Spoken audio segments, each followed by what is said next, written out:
ABC channel ప్రేక్షకులకి నమస్కారం. ముఖాముఖి కార్యక్రమానికి స్వాగతం. ఈరోజు మనతో పాటు ఉన్నారు శనక్కెల రాజకుమారి గారు. సో సమ్మర్ వచ్చేసింది, ప్రెగ్నెంట్ వాళ్ళు తీసుకోవాల్సిన జాగ్రత్తలు తదితర విషయాల్ని మేడం మాటల్లోనే విందాం. మేడం నమస్కారం. నమస్కారం. సో సమ్మర్ అనగానే నార్మల్ కామన్ మనమే డిహైడ్రేట్ అవుతూ ఉంటాం. సో ప్రెగ్నెంట్ వాళ్ళు తీసుకోవాల్సిన జాగ్రత్తలు ఏంటంటారు?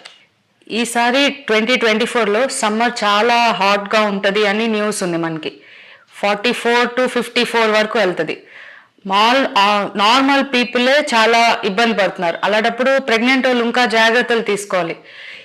బయట ఉన్న సమ్మర్ ఇప్పుడు 45 ఉంటే బాడీ టెంపరేచర్ ప్రెగ్నెంట్ వాళ్ళకి ఆల్రెడీ ప్రెగ్నెన్సీలో చాలా వేడి 2 degrees ఎక్కువ ఉంటుంది. సో సమ్మర్లో ఇంకా 2 degrees ఎక్కువ ఉండటం వల్ల వాళ్ళకి చాలా డిస్కంఫర్ట్ ఇంకా ఎక్కువ ఉంటుంది. సో వాళ్ళు డెఫినెట్గా కొన్ని టిప్స్ తీసుకుని వాళ్ళు జాగ్రత్తగా ఉంటే ప్రెగ్నెన్సీలో ఏం ఇబ్బంది లేకుండా, ప్రాబ్లమ్స్ ఏం లేకుండా ఈజీగా అయిపోతుంది. ఇంకోటి, ప్రెగ్నెన్సీకి వచ్చేటప్పటికి సమ్మర్లో కొన్ని కాంప్లికేషన్స్ ప్రెగ్నెన్సీలో కొన్ని ఇంకా ఎక్కువ పర్సంటేజ్ ఎక్కువ ఉంటుంది. సో అందుకని వాళ్ళు కొన్ని టిప్స్ ఫాలో అవ్వాలి. అలాగే మ్యామ్, ఇప్పుడు సమ్మర్లో వచ్చేసి ప్రెగ్నెన్సీ విమెన్ ఎలాంటి డైట్ తీసుకుంటే మంచిది అంటారు? డైట్ వచ్చేటప్పటికి మనకి ఇప్పుడు సమ్మర్లో కొన్ని ఫ్రూట్స్ అండ్ వెజిటేబుల్స్ ఈ సమ్మర్లోనే దొరుకుతాయి. అవి కొంచెం ఎక్కువ తీసుకోవాలి. సమ్మర్లో కొంచెం వాటర్ కంటెంట్ ఉన్న వెజిటేబుల్స్, ఫ్రూట్స్ తీసుకుంటే వాళ్ళకి ఈజీగా ఈ సమ్మర్ హీట్ని తట్టుకోగలుగుతారు. వెజిటేబుల్స్ వచ్చేటప్పటికి కీరదోసకాయ, గుమ్మడికాయ, సొరకాయ, పొట్లకాయ ఇట్లాంటి వెజిటేబుల్స్ కొంచెం ఎక్కువ దొరుకుతాయి. సో ఈ వెజిటేబుల్స్ తీసుకోవటం వల్ల వాళ్ళకి ఎక్కువ హీట్ లేకుండా మంచిగా ఉంటుంది. ఇంకోటి, ఈ వెజిటేబుల్స్లో ఎక్కువ ఆయిల్ వేసే పని ఉండదు. సో ఆయిల్ కూడా తగ్గించుకుని ఈ వెజిటేబుల్స్ వాడితే మంచిది. ఇంకొన్ని వెజిటేబుల్స్ బ్రింజాల్ అని, టొమాటో, చిల్లీస్ దొరుకుతాయి. అవి కొంచెం తక్కువ క్వాంటిటీ వాడుకోవాలి. ఉల్లిపాయ కూడా కొంచెం తక్కువ వాడితే మంచిది. ఎక్కువ కాన్సన్ట్రేషన్, ఎక్కువ వెజిటేబుల్స్ వాడాల్సింది ఈ వెజిటేబుల్స్ పంప్కిన్, గుమ్మడికాయ, సొరకాయ, కీరదోసకాయ ఇట్లాంటి వెజిటేబుల్స్ తీసుకోవాలి. ఫ్రూట్స్ వచ్చేటప్పటికి వాటర్ మెలన్, పుచ్చకాయ, మ్యాంగో, సపోటా ఇట్లాంటి ఫ్రూట్స్ తీసుకోవాలి. ఇంకోటి, డైట్ ఎక్కువ స్పైసీగా లేకుండా లెస్ ఆయిల్ డైట్ ఫాలో అవ్వాలి. సాల్ట్ కూడా బాగా తగ్గించుకుని వాడుకోవాలి. సాల్ట్ ఎక్కువ ఉండటం వలన వాటర్ రిటెన్షన్ ఉండి వాళ్ళకి కాళ్ళు వాపులు అనేది వస్తుంది. సో అందుకని సాల్ట్ అనేది బాగా తగ్గించుకుని డైట్ అనేది ఫాలో అవ్వాలి. మామూలుగా బ్రేక్ఫాస్ట్, లంచ్, డిన్నర్తో పాటు మధ్యలో కొన్ని ఫ్రూట్స్ తీసుకుంటే వాళ్ళు ఈజీగా కంఫర్టబుల్గా ఉంటుంది. డైజెషన్ కూడా కొంచెం సమ్మర్లో తక్కువ, బ్లోటింగ్ సెన్సేషన్ ఉంటుంది. సో అందుకని ఆ మధ్యలో ఆఫ్టర్నూన్ స్నాక్స్ అని, ఈవినింగ్ స్నాక్స్ అని తీసుకుంటే వాటర్ కంటెంట్ ఉండటం వలన వాళ్ళకి ఆ బ్లోటింగ్ సెన్సేషన్ ఉండదు. ఇంకోటి, సమ్మర్లో వచ్చేటప్పటికి కాన్స్టిపేషన్ ప్రాబ్లమ్స్ కొంచెం ఎక్కువ ఉంటాయి. అందుకని ఈ వాటర్ కంటెంట్ ఉన్న ఫ్రూట్స్ తీసుకుంటే ఆ కాన్స్టిపేషన్ ప్రాబ్లం లేకుండా ఉంటుంది.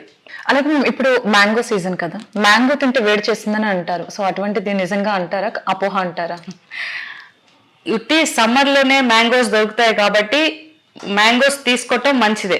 ఇంకో దాంట్లో ఉన్న వైటమిన్ సి కానీ, వైటమిన్ ఏ కానీ ఎక్కువ ఉంటుంది. మళ్ళా నెక్స్ట్ దొరకదు కాబట్టి మ్యాంగో తీసుకోవచ్చు, ఎక్కువ క్వాంటిటీ తీసుకోకూడదు. అలాగే మ్యామ్, సమ్మర్ వచ్చేసింది కాబట్టి సో అందరు కూడా క్లాతింగ్ గురించి అవగాహన లేదు. సో ఎస్పెషల్లీ కడుపుతో ఉన్న వాళ్ళు ఎటువంటి బట్టలు వేసుకుంటే మంచిది అంటారు? ఈ సమ్మర్లో మనం వైట్ కలర్ కానీ అట్లా లైట్ కలర్ క్లోత్స్ వాడాలి. ఎప్పుడైతే మనం కాటన్ క్లోత్స్ వేసుకుంటామో అవి కొంచెం లైట్ వెయిట్ ఉంటాయి, బ్రీదబుల్, కంఫర్టబుల్గా ఉంటుంది. ఎయిర్ లోపలికి వెళ్ళి అట్లా బ్రీదబుల్ క్లోతింగ్ ఉంటుంది కాబట్టి కాటన్ క్లోత్స్ బెటర్. ఇంకోటి, సిల్క్ కానీ సింథటిక్ వాడటం వలన ఆల్రెడీ బాడీ టెంపరేచర్ ఎక్కువ ఉంటుంది. సో ఆ క్లాత్ తగిలిన వెంటనే కొంచెం చిటుపట్లాడుతూ ఉంటుంది. సో అందుకని బెటర్ కాటన్ క్లోత్స్ వాడటం బెటర్. లైట్ కలర్ క్లోత్స్ బయటకు వెళ్ళేటప్పుడు మాత్రం డెఫినెట్గా light colour clothes, cotton clothes వేసుకోవాలి. సింథటిక్ అస్సలు వేసుకోకూడదు. వాళ్ళకి హీట్ ఎక్కువ ఉంటుంది. బాడీలో ఉన్న స్వెట్ వలన ఎక్కువ ఎలక్ట్రోలైట్ లాస్ ఉండి ఎక్కువ ఫెటిక్గా, నీరసంగా అనిపిస్తుంది.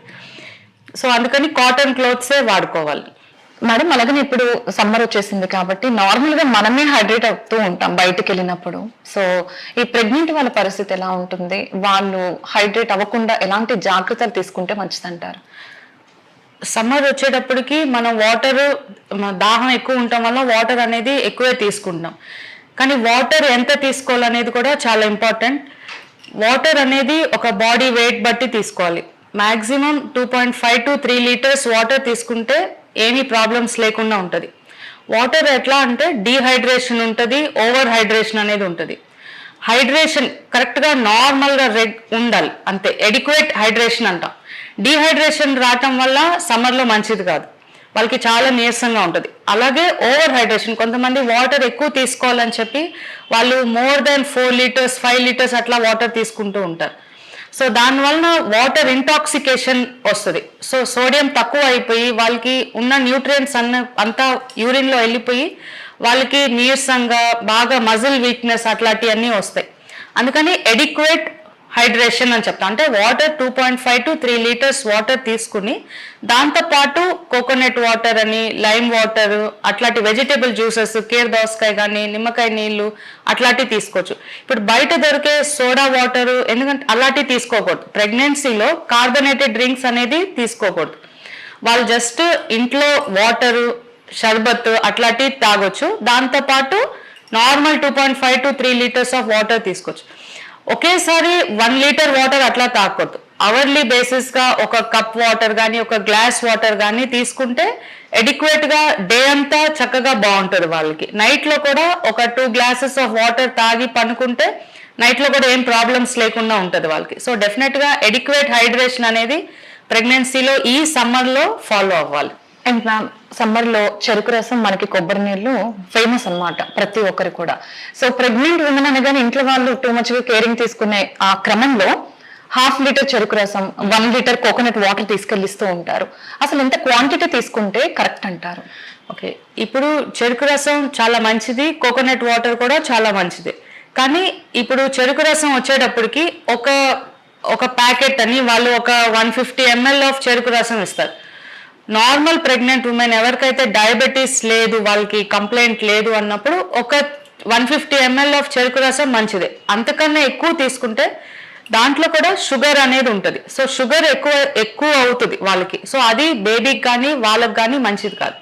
ఇంకోటి కొబ్బరి నీళ్ళు వచ్చేటప్పుడు కూడా సేమ్, ఒక బోండం అంటే అది కూడా ఒక 150 ml ఆఫ్ కొబ్బరి నీళ్ళు మంచిదే. అంతకన్నా ఎక్కువ తీసుకుంటే వాళ్ళకి డైజెస్టివ్ ప్రాబ్లమ్స్ అంటే బ్లోటింగ్ సెన్సేషన్ కానీ, ఒకేసారి బర్ప్స్ కానీ అట్లాంటివి ఎక్కువ ఉండి నెక్స్ట్ అంతా వాళ్ళకి అరుగుదల సరిగ్గా లేకపోవటం వల్ల వాళ్ళు నెక్స్ట్ ఫుడ్ తీసుకోలేకపోతుంటారు. సో ఎడిక్వేట్గా ఒక ప్యాకెట్ ఆఫ్ కొబ్బరి నీళ్ళు కానీ, అదే 150 ml కానీ అట్లా తీసుకోవచ్చు. కానీ రోజు తీసుకునేటప్పుడు కూడా ఆలోచించాలి, ఎవ్రీడే కాకుండా. సో తీసుకున్న క్రమంలో 150 ml తీసుకుంటే వాళ్ళు తాగినప్పుడు కూడా వాళ్ళకి బ్లోటింగ్ సెన్సేషన్ ఉందా లేదా అనేది నోటీస్ చేసుకోవాలి వాళ్ళు. ఓకే, ఇంకొకటి సీజనల్ ఫ్రూట్ అంటే మ్యామ్, ఇప్పుడు ముంజకాయలు. ప్రెగ్నెంట్ ఉమెన్ వాళ్ళు ముంజకాయలు తినొచ్చా? తింటే ఎన్ని తినొచ్చు? సేమ్ మనం సీజనల్ ఫ్రూట్స్ అనేది ఇప్పుడే ఈ సీజన్లోనే మనం తీసుకోగలుగుతాం. సో ప్రెగ్నెంట్ ఉమెన్ ఒక 3-4 ఒక ముంజకాయలో ఒక 3-4 ఉంటాయి, అన్ని తీసుకోవచ్చు. వాళ్ళు జాగ్రత్తగా ఏదైనా బాగా చ్యూ చేసి నవిలి తినాలి. లేకపోతే డైజెస్టివ్ ప్రాబ్లమ్స్ వచ్చింది అనుకోండి, మళ్ళీ బ్లోటింగ్ సెన్సేషన్ ఉంటుంది. సో డెఫినెట్ గా వాళ్ళకి ఒక పర్సన్ కి 3 బాగుంటది, ఒకరికి 2 బాగుంటాయి. ఓకే, సో పర్సన్ బట్టి తీసుకోవాలి, సరిపోతుంది. అంటే ప్రెగ్నెంట్ ఉమెన్ చేయవలసిన ఎక్సర్సైజెస్ ఏమన్నా ఉంటాయంటారా? మనకి మన ఇండియన్ ఉమెన్ డెఫినెట్ గా వాకింగ్ అనేది ఇప్పుడు అందరికీ అలవాటైంది. సో బ్రేక్ఫాస్ట్ తర్వాత, లంచ్ తర్వాత, డిన్నర్ తర్వాత ఒక 10-15 minutes or 20 minutes వరకు వాకింగ్ చేస్తే సరిపోతుంది. ఇంకా బెటర్ ఎక్సర్సైజెస్ ఈ సమ్మర్లో కొంచెం స్వెట్ లేకుండా ఉండేటట్టు చూసుకోవాలి. ఎందుకంటే స్వెట్ ఉండటం వలన వాళ్ళకి అక్కడ స్వెట్ ర్యాష్ రావటం జరుగుతుంది.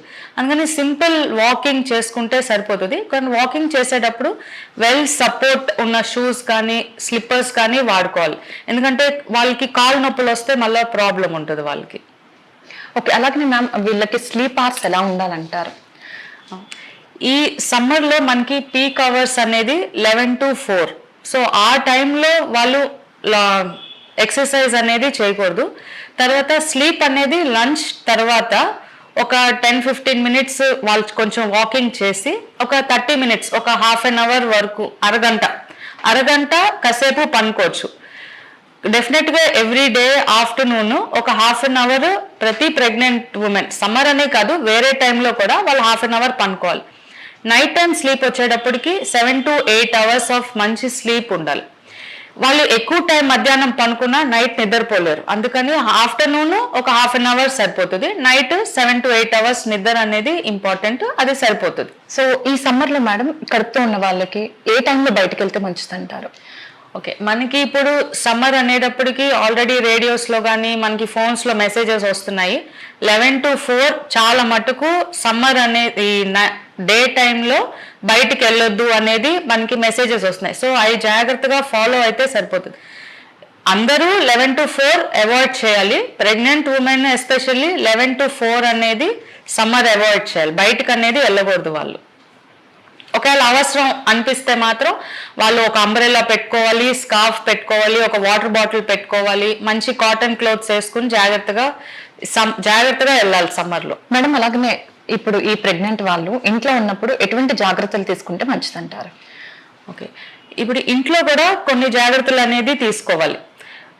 ఇప్పుడు అందరి ఇంట్లో చాలా మటుకు ఏసీలు ఉంటున్నాయి, ఫ్యాన్లు ఉంటున్నాయి. సో ఏసీ అనేది టెంపరేచర్ ఒకటి మెయింటైన్ చేసుకోవాలి, 24 to 25 ఆ టెంపరేచర్లో పెట్టుకుని ఉండాలి. బాగా చల్లగా ఉన్నప్పుడు బాడీ టెంపరేచర్ కూడా మారిపోతుంది. సో గబుక్కుని ఆ రూమ్ నుంచి బయటకు వచ్చినప్పుడు చాలా ఎక్సెస్ హీట్గా అనిపిస్తుంది, అలా కంఫర్టబుల్గా అనిపించదు వాళ్ళకి. సో 24 to 25 ఉండాలి. ఇంకోటి ఫ్యాన్, ఏసీ వద్దు అనుకునే వాళ్ళు ఫ్యాన్ కింద అయినా ఉండొచ్చు, కానీ వాళ్ళు ఆ హ్యూమిడ్ చూసుకోవాలి. ఇప్పుడు ఏదైనా కర్చీఫ్ కొంచెం చల్లగా పెట్టుకుని తడి చేసుకుని వాళ్ళ బాడీ మీద పెట్టుకోవచ్చు. అప్పుడు హీట్ అనేది ఎక్కువ ఉండదు. వాళ్ళ body, hands, legs, face, four head మీద ఆ వెట్ క్లాత్ పెట్టుకుంటే కూడా సమ్మర్ని కొంచెం బెటర్గా ఉంటుంది. సో అందుకని ఈ క్లాత్ అనేది మనం ఫ్రీక్వెంట్గా మార్చుకుంటూ ఆ 11 to 4 వాడుకోవచ్చు క్లాత్ అనేది. మేడం అలాగనే ఇప్పుడు ప్రెగ్నెన్సీకి సంబంధించి ఏమైనా జాగ్రత్తలు చెప్పగలరా? ఇప్పుడు స్పెసిఫిక్గా ప్రెగ్నెన్సీ అంటే సమ్మర్లో కొన్ని కాంప్లికేషన్స్ ఈ వేడి వలన కొన్ని ఎక్కువ ఉంటాయి. ఎస్పెషల్లీ లైక్ ప్రెగ్నెన్సీలో కాన్స్టిపేషన్ ప్రాబ్లమ్స్, నీరసం, తర్వాత కళ్ళు తిరగటం. ఇంకోటి ప్రెగ్నెన్సీకి సంబంధంగా నెలలు తిరగకుండానే డెలివరీలు అవటం అనేది చాలా ఎక్కువ చూస్తాం, ఈ వేడి వలన జరుగుతుంది. సో వీటి వలన జాగ్రత్తగా ఉండాలి. సో ఫ్రూట్స్, వెజిటేబుల్స్ ఎప్పుడైతే వాటర్ కంటెంట్ ఎక్కువ ఉన్న ఫ్రూట్స్, వెజిటేబుల్స్ తీసుకుని ఎడిక్వేట్ వాటర్ తీసుకుని జాగ్రత్తగా ఉంటే ఈ ప్రాబ్లమ్స్ అన్ని అవాయిడ్ చేయొచ్చు. సమ్మర్లో 11 to 4 అనేది బయటకు అస్సలు రాకుండా ఉంటే ఇంకేం ప్రాబ్లమ్స్ అనేది చాలా మటుకు తక్కువ ఉంటాయి మనకి. సో ఇంకోటి డాక్టర్ దగ్గర యాంటీనేటల్ చెకప్స్ అనేది డెఫినెట్గా తీసుకుంటూ ఉండాలి. ఏమైనా ప్రాబ్లం ఉంది అంటే ఈ ప్రెగ్నెన్సీలో డాక్టర్ దగ్గరికి కన్సల్ట్ అవటానికి చూడాలి. సో అందరూ జాగ్రత్తగా ఈ ప్రెగ్నెన్సీలో జాగ్రత్తగా, సమ్మర్లో జాగ్రత్తగా ఉంటే, ఈ టిప్స్ అన్ని జాగ్రత్తగా ఫాలో అయితే ఏం ప్రాబ్లమ్స్ లేకుండా ఉంటుంది. Thank you so much ma'am, valuable టైంని కేటాయించినందుకు.